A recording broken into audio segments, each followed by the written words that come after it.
Hey guys, how you doing? This is Manga etc. and I'm here today to bring you the review for One Piece manga chapter 1047. So, okay, our first thing that I'm going to talk about is the Momo stuff, yeah? And at glance, I was just really irritated by this stuff is because I was like, why is Momo whinging again? I can't remember the exact point, but there was a point within the arc where I said, alright, cool, Momo has lost all whinging privileges. He is no longer able to whinge or complain about his anything that he does further in the series. And I can't remember when this was, but I feel like when he took on his future body, that should have been like an embodiment of him. I know he's still a kid at the end of the day, and I'm probably being too harsh on him, but that's especially another point where he should no longer be whinging, no longer be crying on screen. And granted, he actually wasn't crying within real time within this chapter.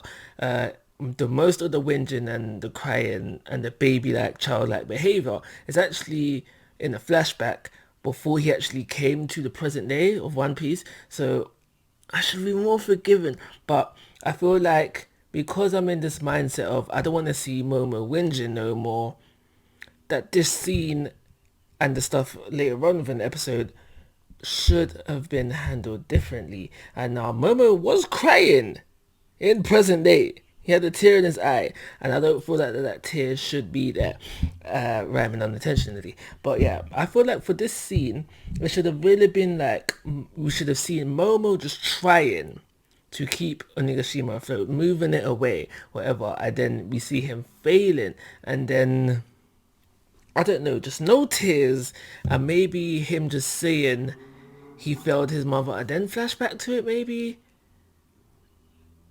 I don't know, but I just feel like there should have been no tears for Momo at all, and I feel like Momo should be more determined to do this, because right now, because of what we got within this chapter, I feel like he is remembering that he's failing his mother, and that's motivation there, but the prime motivation, which is going to push him into keeping Omigashima afloat or just moving it away so it doesn't crash down and kill hundreds, if not thousands, if not millions, is Luffy.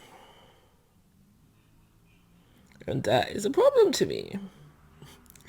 Because it makes me just feel like once Luffy is all said and done, once Wano is left in the hands of Momo, he's still a kid and he won't be able to hack it. I feel like the whole thing of Momo is that he should be slowly mature and being able to take on the role when the time comes. But I don't feel like we're getting that. I feel like Luffy would always need to be there to babysit him, kind of thing. That's the kind of vibe that I'm getting right now. So I feel like the whole stuff of Momo should have been handled differently within this episode. But despite that, we do get some continuation of Luffy versus Kaido. Not as much as I expected, but we do get some. There's a point where we do flick off and we see what the other people within Onigashima, did we skip to the Flower Capital? But regardless, we skip away from the action to see what other people are doing. And at this present moment of time, I don't care. I want to see what other people are doing. I don't care what Usopp's doing. Granted, I don't care about it, but it was nice to know that Orochi and Momo's sister's fight has taken a slight turn for the worst, if you will, because Orochi is now free, so there is some trouble on hand. But I feel like that's a fight that's gonna be skipped over anyway, or maybe probably interrupted by Luffy or just by something else, and the fight won't take place. So skipping to that, I don't care. If you're gonna show me anything outside of the Luffy versus Kaido fight, show me Zoro. Because the last time we saw him, he wasn't looking too healthy. I mean, that's just like, because the last time we saw him was on Frankie's back. But, the last time Zoro had some screen time, he wasn't looking too healthy.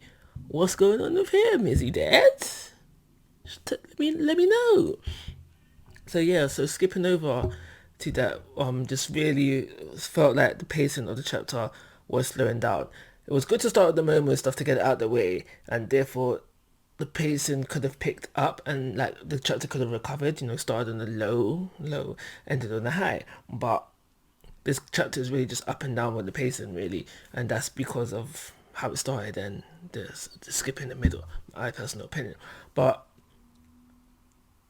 it seems like Luffy is going in for a final attack. I mean, this is not the first time he's gone in for a final attack and the fight's dragged on. But I feel like he's going in for a final attack, and he is currently displaying the biggest black fist that he's ever done. That he's ever done, and like he's holding on to Kaido, and he's like ready for the other hand. He's gonna rain it in on him, but he's basically saying to like, yo, Momo, you need to move on Hiroshima. It's in the way. If you don't, I'm gonna destroy it and hurt a lot of people in the process.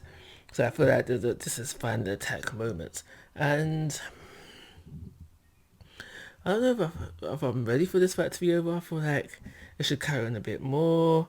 We see more of Gear 5. We see Kaido going more at it. 'Cause I feel like even now that Kaido hasn't really gone. I feel like Kaido hasn't gone full out yet, and I don't feel like he's on the verge of defeat quite just yet. I feel like the fight should play out more, and kind of have that Rob Lucci versus Luffy kind of end to it, where you know that they are both given it an all. Luffy was definitely on his last legs, and he was able to finish off Lucci once and for all.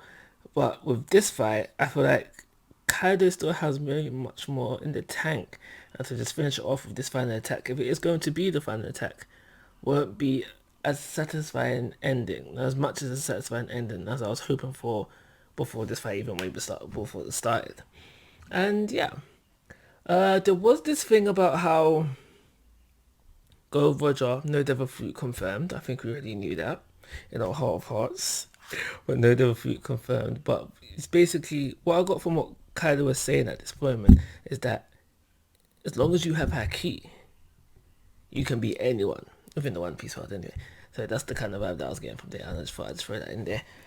For the end of the review, I'm going to give this chapter a 3-star rating, and like always guys, I'm asking for your thoughts and opinions. If you haven't already, please go to my YouTube channel. But most importantly, take care, have a nice day.